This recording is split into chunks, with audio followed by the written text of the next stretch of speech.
यह सब 17 साल पहले एक घने जंगल में शुरू होता है। एक हेलीकॉप्टर सेंट आइलैंड पर उतर रहा है। उसके अंदर कई डॉक्टर और वैज्ञानिक हैं जो अलग अलग हाइब्रिड प्रजातियों के डीएनए पर रिसर्च कर रहे हैं। एक ठंडी सी चेम्बर में उन्होंने एक बहुत ही बड़ा डायनासोर जैसा जीव स्टोर करके रखा है। इसी बीच एक और कमरे में दो स्पेशलिस्ट एक जरूरी प्रक्रिया करने आते हैं, लेकिन तभी एक बड़ी गड़बड़ी हो जाती। वे एक हैच दरवाजा बंद करने की कोशिश कर रहे होते हैं, लेकिन एक छोटा सा टुकड़ा फंस जाता है और दरवाजा पूरी तरह बंद नहीं हो। तभी अलार्म बजने लगते हैं और हर कोई हाथ से दरवाजे बंद करने की कोशिश करता है ताकि वह खतरनाक जीव बाहर ना आ पाए। लेकिन जो डॉक्टर अंदर गए थे वे बाहर नहीं निकल पाते और उसी खतरनाक हाइब्रिड डायनासोर के हाथों मारे जाते हैं, जिसे उन्होंने खुद बनाया था। कुछ समय बाद हम दीवारों पर डायनासोर की पेंटिंग बनाते हुए लोगों को देखते हैं। वक्त बीतता है, कहानी शहर में आती है जहाँ न्यूज रिपोर्ट आ रही होती है कि एक बूढ़ा ब्रैकियोसॉरस अपने एंक्लोजर बाड़े से बाहर निकल आया है, जिससे ट्रैफिक जाम लग गया है। यही आखिरी जीवित ब्रैकियोसॉरस है जो अब पूरे यूरोप में बचा है। फिर हमारी मुलाकात होती है मार्टिन क्रेब्स से, जो पार्कर जेनिक्स फार्मास्यूटिकल इंजीनियरिंग नाम की एक दवा कंपनी का रिप्रेजेंटेटिव है। वह जोरा बेनेट से मिलने आया है ताकि उसे एक खास मिशन का ऑफर दे सके। हालांकि यह मिशन पूरी तरह कानूनी भी नहीं है और इसमें नैतिक सवाल भी उठते हैं। क्रेब्स बताता है कि वे दुनिया के 3 सबसे ताकतवर डायनासोर से सैंपल इकट्ठा करना चाहते हैं ताकि एक दवा बनाई जा सके जो हार्ट डिजीज का इलाज कर सके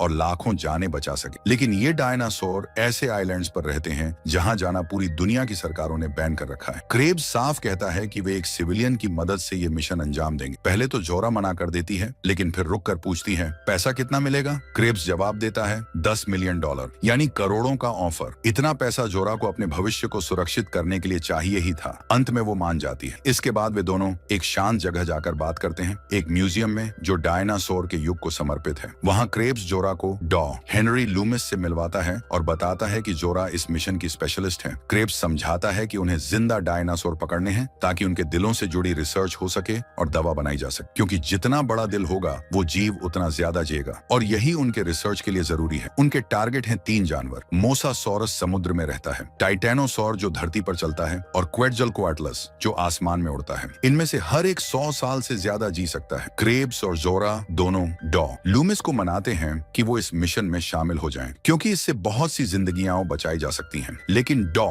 लूमिस हिचकिचाते हैं क्योंकि ये काम गैर कानूनी है। क्रेब्स ताना मारता है, अगर तुमने मना कर दिया तो साबित हो जाएगा कि तुम सिर्फ एक जू के शोमैन हो। वो याद दिलाता है कि आजकल उनके म्यूजियम में तो हफ्ते भर में मुश्किल से 12 टिकटें बिकती हैं, जबकि डायनासोर के जमाने में लोग घंटों लाइन में लगते थे और अब तो कोई इन जानवरों की परवाह भी नहीं करता। इस दबाव और बहस के बाद डॉ हेनरी लूमिस आखिरकार मान जाते। अब कहानी पहुंचती है सरीनाम, एक शांत जगह जहां लोग मजे से बैठकर जुए की बाजी लगा रहे हैं। वहीं जोरा और क्रेब्स डंकन से मिलने आते हैं। डंकन एक नाव वाला है जिसे क्रेब्स पहले ही फोन पर मिशन के बारे में बता चुका है। डंकन जोरा की वजह से थोड़ा सोच में है, लेकिन उसे डर है कि अगर उसका जहाज इस मिशन में नुकसान हुआ तो वह बर्बाद हो जाएगा, क्योंकि उसने अभी तक उसका पूरा पैसा भी नहीं चुकाया है। जोरा कहती है कि डंकन ही इस मिशन के लिए सबसे सही इंसान है। उसे मनाने के लिए क्रेब्स डबल पेमेंट देने को तैयार हो जाता है। आखिरकार डंकन मान जाता है। फिर हमारी मुलाकात होती है बॉबी एटवाटर से, जो टीम का सिक्योरिटी एक्सपर्ट है। उसका काम है कि कोई भी इंसान किसी डायनासोर का शिकार न बन जाए। और हाँ, बॉबी भी इस खतरनाक मिशन का हिस्सा बनने जा रहा है। उनका पहला टारगेट एक ऐसी जगह पर है जो इक्वेटर भूमध्य रेखा के पास है और जहां से वे हैं वहां से करीब 240 किलोमीटर दूर है। जैसे जैसे वो उस जगह के करीब पहुंचते हैं, डॉ हेनरी लूमिस कुछ खास किस्म के डार्ट्स तैयार कर रहे होते हैं जिनमें डीएनए सैंपल इकट्ठा करने वाली शीशियां लगी होती हैं। लेकिन वो साफ कहते हैं कि ये डार्ट्स तभी काम करेंगे जब डायनासोर सिर्फ 10 मीटर के अंदर होगा। रास्ते में डंकन झोरा के पास आता है और उसे पिछले मिशन में मरे बुकर के लिए दुख जताता है, जो झोरा के लिए बहुत मायने रखता था। थोड़ी देर बाद डंकन अपनी निजी जिंदगी के बारे में बताता है। वो कहता है कि उसकी पत्नी से उसकी मुलाकात बस अपने बच्चे से मिलने के वक्त ही होती थी और इसलिए उन्होंने अलग होने का फैसला ले लिया। जोरा थोड़ा हंसते हुए कहती है कि दोनों कितने बेचारे हैं, लेकिन फिर मजाक में कहती है जितनी भी परेशानियां हों हमें जिंदा रहना है अगर उस मोटी रकम को पाना है। डंकन कहता है कि उसे अब कुछ बड़ा करके दिखाना है जब तक मौका है। टीम 75 किलोमीटर और साउथ की तरफ बढ़ती है। तभी कहानी एक दूसरी जगह कट होती है। एक फैमिली एक छोटे से यॉट नौका में समुद्र के बीच घूम रही है। पिता रुबेन अपनी छोटी बेटी इसाबेला से पूछता है कि उसकी बड़ी बहन टेरेसा कहाँ है। तभी टेरेसा नाव के अंदर से बाहर आती है। रुबेन उसे उसके बॉयफ्रेंड के बारे में पूछता है क्योंकि अब उसकी नाव चलाने की बारी है। जेवियर टेरेसा का बॉयफ्रेंड थोड़ी देर बाद आता है, लेकिन आधा सोया हुआ होता है। वह मना कर देता है और कहता है कि वो बहुत थका हुआ है। वह सुझाव देता है कि एंकर लंगर डाल देते हैं ताकि नाव रुक जाए, लेकिन रुबेन बताता है कि वो 2000 मीटर गहरे पानी में है और एंकर सिर्फ 50 मीटर तक ही जाता है, तो वो ऑप्शन नहीं है। इसलिए रुबेन खुद तय करता है कि 1 घंटे और नाव चलाएगा और फिर जेवियर से उम्मीद करेगा कि वो उसकी जगह ले। तनाव थोड़ा कम करने के लिए टेरेसा कहती है कि वो अपने बॉयफ्रेंड की शिफ्ट संभाल लेगी, लेकिन रुबेन गुस्से में बोलता है कि उसने सोचा था कि वे सब साथ रहेंगे ताकि वह सबको अच्छे से अलविदा कह सके। टेरेसा थोड़ी मायूस सी होकर समझाने की कोशिश करती है कि वो बस न्यूयॉर्क जा रही है, कहीं दूर नहीं। तभी एक अजीब आवाज सुनाई देती है और रुबेन अपनी बेटी को स्टीयरिंग देते हुए खुद चेक करने जाता है। वो देखता है कि उनकी नाव के चारों तरफ बहुत बड़े समुद्री जीव डायनासोर तैर रहे हैं। रुबेन को भरोसा नहीं होता कि ये जीव अभी भी जिंदा हो सकते हैं, क्योंकि सबको लगा था कि ये बहुत पहले खत्म हो चुके हैं। इस बीच जेवियर जो नीचे डेक पर सो रहा था वो फंसा रहता है। रुबेन चिल्लाकर कहता है कि रेडियो से मदद बुलाओ, लेकिन जेवियर धीरे धीरे रिएक्ट करता है। आखिर में रुबेन अपनी बेटियों के साथ डेक पर आता है और थोड़ी देर में जेवियर भी ऊपर आता है। ठीक उसी वक्त जब एक विशाल समुद्री जीव पानी से बाहर कूदता है। जेवियर जान बचाकर तैरता है और किसी तरह रेडियो लेकर नाव पर वापस चढ़ जाता है। फिर कहानी लौटती है जोरा की तरफ, जो समंदर की तरफ देख रही होती है। उसकी आंखों में थोड़ी उदासी और सोच दिखती है। तभी ग्रुप का एक सिविलियन सामान्य व्यक्ति आता है और पूछता है कि क्या वो सच में कोई भाड़े की फाइटर है। जोरा हंसते हुए सिर हिलाती है और कहती है कि हाँ, उसकी जिंदगी खतरनाक है। फिर वो उसे गुड नाइट कहकर सोने चली जाती। अगली सुबह डंकन को रेडियो पर उसी फैमिली की आवाज मिलती है जो हम पहले देख चुके हैं, लेकिन वो लोग उस रास्ते से 45 किलोमीटर दूर हैं जहां क्रू जा रही है। बॉबी कहता है कि शायद कोस्ट गार्ड मदद कर लेगा, क्योंकि वो लोग अब सिर्फ 3 मिनट की दूरी पर हैं उस जगह से जहां मोसासॉरस मौजूद है। लेकिन जोरा उन्हें समझाती है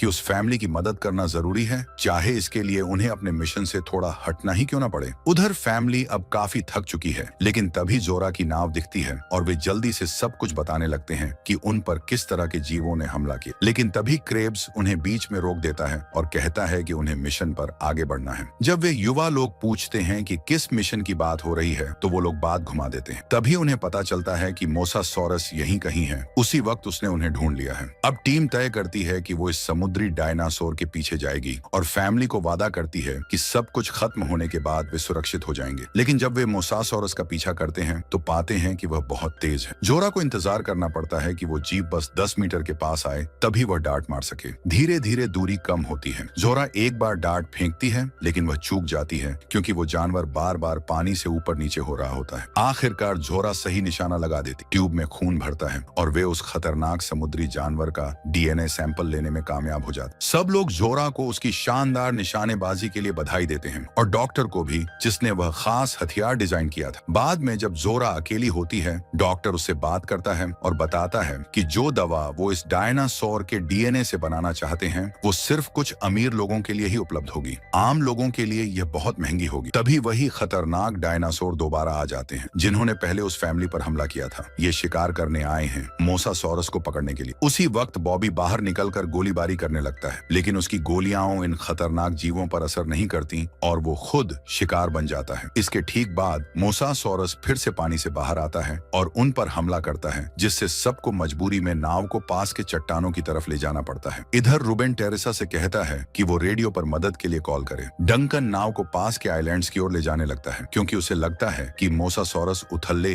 कम गहरे पानी में नहीं तैर सकता। लेकिन एक बड़ा खतरा है, अगर नाव चट्टानों से टकरा गई तो डूब सकती है। इसलिए सब कूदने की तैयारी करने लगते हैं। टेरेसा रेडियो पकड़ती है, लेकिन तभी क्रेब्स उसे रोक देता है और कहता है कि वो कोई अलर्ट नहीं भेज सकते, ये बहुत खतरनाक होगा। टेरेसा हड़बड़ाहट में फिसल जाती है और पानी में गिर जाती है। उसका बॉयफ्रेंड जेवियर तुरंत उसके पीछे कूद जाता है ताकि उसे बचा सके। नाव बार बार चट्टानों से टकराती है और आखिरकार सबको नाव से कूदना पड़ता है। सब लोग तैरकर किनारे की तरफ बढ़ते हैं। सिर्फ डंकन नाव में रह जाता है और नाव क्रैश हो जाती है। बाकी लोग किसी तरह तैरते हुए आइलैंड तक पहुंच जाते हैं। टेरेसा जेवियर से कहती है कि नाव में जो लोग थे उन्होंने उसे मारने की कोशिश की। क्रेब्स बड़ी मुश्किल से किनारे तक आता है और सबको कहता है कि उन्हें आइलैंड के अंदर की तरफ जाना होगा, क्योंकि किनारे के आसपास पानी और जमीन दोनों में चलने वाले खतरनाक जीव घूम रहे हैं। डंकन भी किसी तरह अपनी जान बचाकर किनारे तक पहुंचता है। इस बीच टीम की एक और सदस्य डायनासोर उस पर हमला कर देता है। वो डायनासोर अब तक किसी ने देखा नहीं था। उधर रुबेन, उसकी बेटियां और जेवियर एक ऐसी जगह पहुंचते हैं जहां से आइलैंड का नजारा बहुत ही खूबसूरत दिखता है। इसी दौरान ग्रेव्स जोरा के पास आता है और एक बड़ा राज बताता है कि कि इस आइलैंड पर म्यूटेशन बदलाव वाले डायनासोर घूम रहे हैं। जिस जानवर ने नाह को मारा वो भी एक म्यूटेंट था। वह कबूल करता है कि उसने टीम से कई अहम बातें छिपाई थी। असल में इस आइलैंड पर एक लैब है जहां हाइब्रिड प्रजातियां बनाई जा रही थी, क्योंकि आम डायनासोर अब लोगों को बोरिंग लगने लगे थे। लेकिन इन बदले हुए जीवों में से कुछ इतने अजीब निकले कि लोग उन्हें स्वीकार नहीं कर पाए। हालांकि हर म्यूटेशन की कीमत $72 मिलियन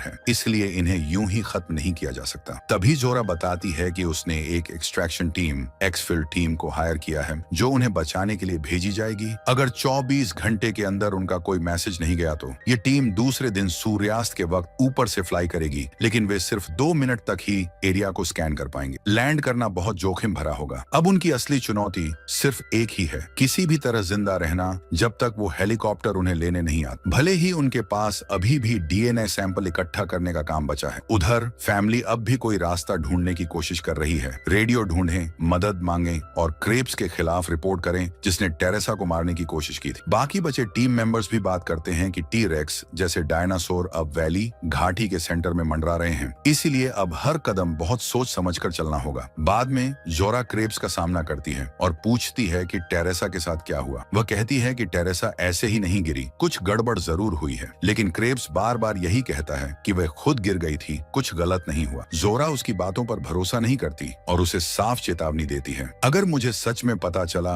कि तू झूठ बोल रहा है तो मैं खुद तुझे सजा दिलाऊंगी। फिर छोटी बच्ची गलती से एक छोटे डायनासोर से टकरा जाती है जो असल में एक म्यूटेशन होता है, लेकिन उसकी बड़ी बहन उसे डरा कर वहां से भगा देती है। थोड़ी देर बाद रूबेन जैवियर का धन्यवाद करता है कि उसने टेरेसा को बचाने के लिए समंदर में छलांग लगाई। उधर क्रेब्स झील की ओर जाता है पानी भरने के लिए और वहां उसे चट्टानों के बीच एक हार फंसा हुआ दिखता है। जब वह पलटता है तो सामने उसे एक क्रैश हुआ हेलीकॉप्टर दिखता है, वही हेलीकॉप्टर जो हमें कहानी की शुरुआत में दिखाया गया था। दूसरी ओर फैमिली की तरफ जैवियर इलाका देख रहा होता है और सुरक्षित रास्ता ढूंढने की कोशिश कर रहा होता है। उसे लगता है कि अगर वो जमीन के नीचे जा रही पाइपलाइन को फॉलो करें तो आइलैंड की फैसिलिटी तक पहुंच सकते हैं। इस बीच जब रूबेन और उसकी बेटियां आराम कर रहे होते हैं, रूबेन फिर से जैवियर से माफी मांगता है कि उसने उसे पहले आलसी कहा था और फिर से टेरेसा को बचाने के लिए धन्यवाद देता। जैवियर खुद मानता है कि उसे समझ नहीं आता कि टेरेसा अभी तक उसके साथ क्यों है। रूबेन उसे समझाता है कि लोग तुम्हारे बारे में चाहे कुछ भी कहें, अगर तुम अपने कामों से उन्हें गलत साबित नहीं करोगे तो एक दिन वो बातें सच लगने लगेंगी। इसके बाद जैवियर वॉशरूम जाने के लिए वहां से हट जाता है। उसी दौरान छोटी लड़की उठती है और देखती है कि वही छोटा म्यूटेटेड डायनासोर फिर से आ गया है। उधर जैवियर जब वह अकेले होता है तो अचानक देखता है कि एक डायनासोर धीरे धीरे उस पर हमला करने के लिए आ रहा है। तभी एक और डायनासोर वहां आता है, लेकिन कुछ ही सेकंड में एक और भी बड़ा जीव ऊपर से उड़ता हुआ आता है और दोनों डायनासोर को पकड़कर ले उड़ता है। जैवियर बुरी तरह डर जाता है। अगले दिन सुबह टीम आगे बढ़ रही होती है। क्रेब्स समझाता है कि भले ही कुछ डायनासोर शाकाहारी हों, लेकिन उनके पीछे लगे शिकारी नहीं है, इसीलिए खतरा हर वक्त बना रहेगा। जल्द ही उन्हें अलग अलग प्रजातियों की आवाजें सुनाई देने लगती हैं। तभी एक विशाल पूंछ उनकी नजरों के सामने से गुजरती है। इसका मतलब कि जमीन पर रहने वाले टी-रेक्स आसपास हैं। जैसे ही टीम के छोटे सदस्य छिपने के लिए भागते हैं, हम देखते हैं कि ये डरावने दिखने वाले टी-रेक्स कभी-कभी बेहद शांत और कोमल भी हो सकते हैं। जोरा खून लेने के लिए डार्ट तैयार करती है। डॉक्टर जो बहुत उत्साहित होता है डायनासोर की टांग को छूता है। वो पल उसके लिए बेहद खास और कभी न भूलने वाला होता है। जोरा धीरे से पास जाती है और डार्ट फेंकती है। वे सफलता पूर्वक खून का सैंपल ले लेते हैं और उन्हें पता चलता है कि इस इलाके में ऐसे डायनासोरों की पूरी कॉलोनी मौजूद है। उधर फैमिली अब भी आइलैंड की उस फैसिलिटी को ढूंढ रही है जिसके बारे में उन्हें पता चला था। छोटी बच्ची अब भी उस छोटे म्यूटेटेड डायनासोर के साथ है जिसे वह डोलोरेस नाम दे देती है और सोचती है कि उसे अपने साथ घर ले जाएगी। लेकिन जब वे सब ध्यान भटका लेते हैं तो वे फिसल जाते हैं और नीचे गिर जाते हैं। डोलोरेस भी गिरती है, लेकिन डर के मारे भाग जाती है क्योंकि उसे लगता है यह जगह खतरनाक है। टेरेसा तब दूर एक नाव देखती है और फैसला करती है कि उसे वहां जाना होगा क्योंकि उसके पापा अब चल नहीं सकते। बड़ी मुश्किल से टेरेसा आगे बढ़ती है, लेकिन रास्ते में उसे एक मरे हुए डायनासोर के निशान दिखते हैं। जैसे ही वह और पास जाती है, एक और डायनासोर सामने आता है। तभी टेरेसा पीछे मुड़कर देखती है और पाती है कि उसके पीछे एक टी-रेक्स सो रहा है, लेकिन वह हार नहीं मानती और नाव की ओर बढ़ती रहती है। जब वह उस जगह पहुंचती है जिसे उसने नाव समझा था तो वह हैरान रह जाती है। वह असल में नाव का बस आगे का हिस्सा था जो आधा मिट्टी में दबा हुआ और पूरी तरह से बेकार पड़ा था। घबराई हुई टेरेसा आसपास की जगह तलाशती है और उसे एक इमरजेंसी बैग मिल जाता है। उधर छोटी बच्ची डोलोरेस के पास जाती है और दुखी मन से कहती है कि अब उसे यहीं छोड़ना होगा क्योंकि यह जगह उसके लिए लिए सुरक्षित नहीं है। टेरेसा वह इमरजेंसी बैग घसीटते हुए डॉक किनारे के पास ले जाती है, जितना पास ले जा सकती है। फिर वह बैग पर लिखे निर्देश पढ़ती है, जिसमें लिखा होता है कि उसे ठोस जमीन पर फुलाना है। दूसरी तरफ से रूबेन चिल्लाता है कि उसे ऐसा न करे, लेकिन टेरेसा किसी की नहीं सुनती। अब वह इस आइलैंड से निकलने के लिए पूरी तरह तैयार है। वह इन्फ्लेशन मैकेनिज्म चालू कर देती है और राफ्ट, छोटी नाव, फुलने लगती है। लेकिन राफ्ट की आवाज उस विशाल डायनासोर को जगा देती है जो अब तक सो रहा था। हालांकि वह डायनासोर तुरंत टेरेसा पर ध्यान नहीं देता। वह झील के दूसरी तरफ पानी पीने चला जाता है। यह मौका देखकर टेरेसा राफ्ट को खींचकर अपनी फैमिली के पास ले जाती है। छोटी बच्ची भारी दिल से डोलोरेस को अलविदा कहती है। फिर सभी लोग जल्दी से राफ्ट पर चढ़ जाते हैं, लेकिन झील की तेज धारा अब नाव को खींचकर उसी तरफ ले जाने लगती है जहां टी-रेक्स घूम रहा है। डर और घबराहट में सब लोग पागलों की तरह नाव को चलाने लगते हैं ताकि किसी तरह उस टी-रेक्स से बच सकें। लेकिन वह विशाल डायनासोर अचानक पानी में कूदता है और तेजी से उनके पीछे तैरने लगता है। एक झटके में वह राफ्ट के पास पहुंचता है और जोरदार धक्का देकर पूरी नाव को पलट देता है। सब लोग पानी में गिर जाते हैं। फैमिली के सारे सदस्य किसी तरह बच जाते हैं, लेकिन जब टी-रेक्स देखता है कि वो अब भी जिंदा है तो वह फिर से उनका पीछा करने लगता है। रूबेन हांफते हुए सबको चिल्लाकर कहता है कि चट्टानों के पीछे छिप जाओ ताकि डायनासोर वहां तक न पहुंच सके। लेकिन तभी उसकी जान सूख जाती है जब उसे एहसास होता है कि उसकी छोटी बेटी कहीं दिख नहीं रही। वह डर और घबराहट में उसका नाम पुकारते हुए और उसे खोजने लगता है। तभी इसाबेला की आवाज आती है और रूबेन उसे देखकर राहत की सांस लेता है। वह पूरी नाव के नीचे छुपी हुई थी क्योंकि उसे तैरना नहीं आता था। लेकिन सबकी चीख पुकार ने टी-रेक्स का ध्यान खींच लिया होता है। वह छोटी लड़की की तरफ झपटता है और राफ्ट को अपने जबड़े में उठा लेता है। रूबेन को लगता है कि डायनासोर ने उसकी बेटी को खा लिया, लेकिन तभी इसाबेला पानी में तैरती हुई दिखती है। वह बच गई थी। टी-रेक्स एक बार फिर उनका पीछा करता है, लेकिन इस बार चट्टानें उसके रास्ते को रोक देती हैं। गुस्से में आकर डायनासोर राफ्ट को पूरी ताकत से उनकी ओर फेंकता है और वहां से चला जाता है। इधर दूसरी ओर टीम अब आइलैंड की सबसे ऊंची चट्टानों पर पहुंच चुकी है, जहां क्विडजल कटलस नाम के हवाई डायनासोर का घोंसला है। उन्हें पता है कि इन खतरनाक डायनासोरों के अंडों से सैंपल लेना ज्यादा सुरक्षित है, बजाय इसके कि किसी बड़े डायनासोर को पकड़ने की कोशिश करें। टीम के लोग चुपचाप नीचे उतरते हैं। पहले क्लैरिक, उसके पीछे जोरा और डॉक्टर हेनरी। वे एक पुराने मंदिर जैसे दिखने वाले रास्ते से घोंसले तक पहुंचते हैं। वहीं पर उन्हें कीमती अंडे मिलते। हेनरी अंडों से सैंपल लेना शुरू करता है और जोरा से कहता है कि उन्हें ये सबूत सरकार को दे देना चाहिए ताकि इसका फायदा सबको मिल सके और बहुत सी जानें बचाई जा सके। लेकिन जोरा को यह बात पसंद नहीं आती, क्योंकि अगर ऐसा हुआ तो उसे पैसे नहीं मिलेंगे। जब क्लैरिक सैंपल इकट्ठा कर रहा होता है,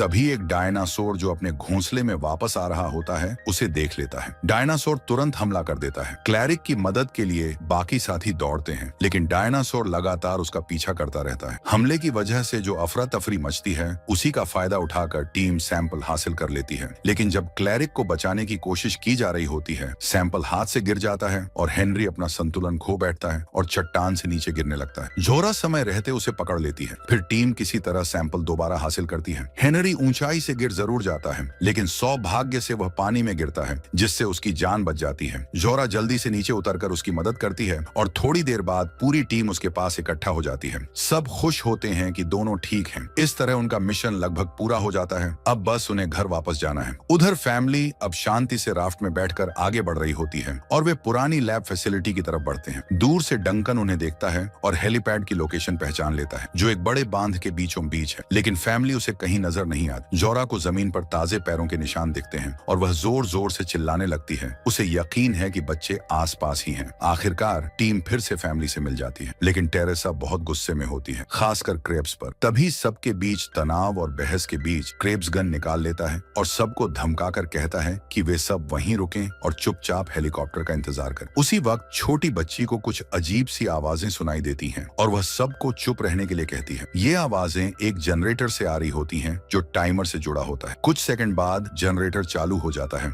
चारों तरफ रोशनी फैल जाती है। अचानक एक म्यूटेटेड डायनासोर वहां टूट पड़ता है और सब लोग जान बचाने के लिए भागते हैं। सब अलग अलग हिस्सों में छिपने की कोशिश करते हैं। कुछ लोग एक सुपरमार्केट के अंदर खुद को बंद कर लेते हैं, जबकि वो खतरनाक म्यूटेटेड डायनासोर लगातार उनका पीछा करता रहता है। उधर डॉक्टर और डंकन लैब के उस हिस्से में छिप जाते हैं जहां से ये पूरी कहानी शुरू हुई थी। जोरा और क्रेब्स एक कार के नीचे फंस जाते हैं और वहीं से डायनासोर को रोकने के लिए उस पर गोली चलाने लगते हैं। उसी समय डोलोरेस, वो छोटी सी म्यूटेटेड डायनासोर, अचानक सामने आ जाती है और किसी तरह पूरे ग्रुप को ढूंढ लेती है। छोटी बच्ची उसे खाना देने की कोशिश कोशिश करती है, लेकिन तभी पता चलता है कि एक और खतरनाक म्यूटेंट डायनासोर पास ही छुपा हुआ है। छोटी लड़की पर हमला करता है, लेकिन वह फुर्ती से एक फ्रिज के अंदर छिप जाती है कि वह डायनासोर एक शीशे में अपना ही अक्स चेहरा देख लेता है और खुद को देखकर इतना घबरा जाता है कि वहां से चला जाता है। इस बीच बाकी टीम एक योजना बनाती है और पाइपों के रास्ते से बाहर निकलने की तैयारी करती है। दूसरी ओर डंकन और हेनरी को पता चलता है कि आइलैंड के नीचे सुरंगें हैं जो सीधे समंदर तक जाती हैं। वहां से वे हेलीकॉप्टर को आते हुए भी देख लेते हैं और कुछ डायनासोर अब भी क्रायोजेनिक चैम्बर्स फ्रोजन कंटेनर में जमे हुए दिखते हैं। डंकन फैसला करता है कि वह बच्चों को ढूंढने जाएगा और हेनरी को हेलीकॉप्टर की ओर भेज देता है। उधर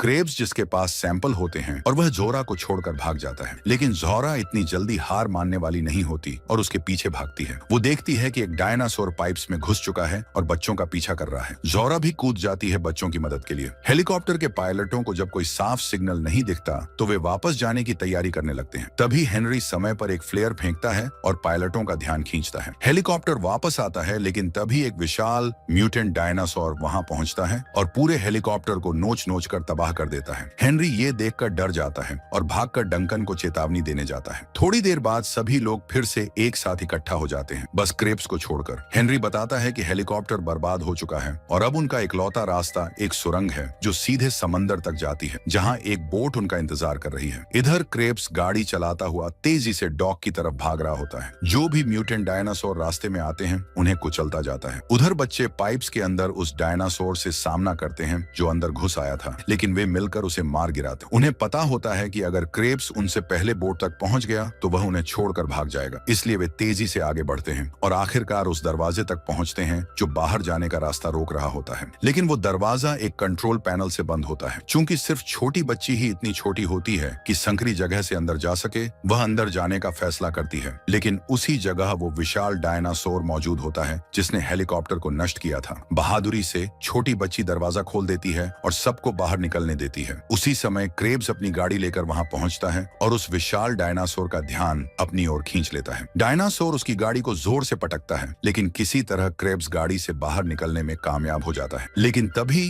किस्मत उसका साथ नहीं देती। वो म्यूटेंट डायनासोर उसे पकड़कर जिंदा ही निकल जाता है। जोरा बिना समय गंवाए उसके हाथ से गिरे सैंपल्स उठा लेती है। अब सब लोग तेजी से बोट की ओर भागते हैं, लेकिन तभी छोटी बच्ची डर के मारे रुक जाती है क्योंकि डायनासोर उनके बहुत करीब पहुंच चुका होता है। डंकन, जो अब पूरी तरह से बच्ची को बचाने के लिए तैयार होता है, फ्लेयर जलाता है और डायनासोर का ध्यान अपनी ओर खींचता है। फिर वह समंदर में छलांग लगा देता है ताकि वह जानवर उसे फॉलो करे और बाकी सब लोग सुरक्षित निकल जाएं। जोरा यह सब देखकर भावुक हो जाती है, लेकिन फिर भी बोट तैयार करती है और सबको उस पर चढ़ा देती है। वह डंकन का इंतजार करना चाहती है, लेकिन बाकी लोग उसे समझाते हैं कि अब निकलना ही होगा। बोट से सब लोग उदासी से देखते हैं कि डंकन शायद उस जानवर के सामने हार गया है। थोड़ी देर बाद बोट को वह म्यूटेंट डायनासोर पीछा करता है, लेकिन सौभाग्य से बोट तेज होती है और वे सब उस जानवर से बच निकलते हैं। कुछ मिनट बाद जब सबको लगता है कि अब सब कुछ खत्म हो चुका है, तो उन्हें दूर क्षितिज पर एक फ्लेयर जलता दिखाई देता है और सबको झटका और खुशी होती है जब पता चलता है कि वो डंकन है, वह जिंदा है। वे तुरंत उसे बोट पर खींच लेते हैं और आगे निकल पड़ते हैं आजादी की ओर। और तभी सबको यह भी एहसास होता है कि डोलोरेस, वह प्यारी सी म्यूटेंट डायनासोर, भी किसी तरह उनके साथ बोट में आ गई है। अब जबकि सैंपल सुरक्षित हैं, डॉक्टर हेनरी और जोरा सोचते हैं कि अब उनका क्या किया जाए। डॉक्टर जोरा से कहता है कि अब यह फैसला उसके हाथ में है कि इन खोजों का क्या अंजाम होना चाहिए। थोड़ी देर सोचने के बाद जोरा कहती है कि अब वो चाहती है कि ये सैंपल दुनिया की भलाई में इस्तेमाल हो और अब पैसे उसके लिए सबसे जरूरी चीज नहीं रहे। उसी समय चारों तरफ पानी में डॉल्फिन कूदती और तैरती नजर आती है और सबके चेहरे पर मुस्कान आ जाती है एक नई उम्मीद के साथ। और यहीं पर यह कहानी खत्म होती है। अगर आपको ये पसंद आई हो तो लाइक बटन दबाना न भूलें और चैनल को सब्सक्राइब जरूर करें। फिर मिलेंगे एक नई कहानी के साथ।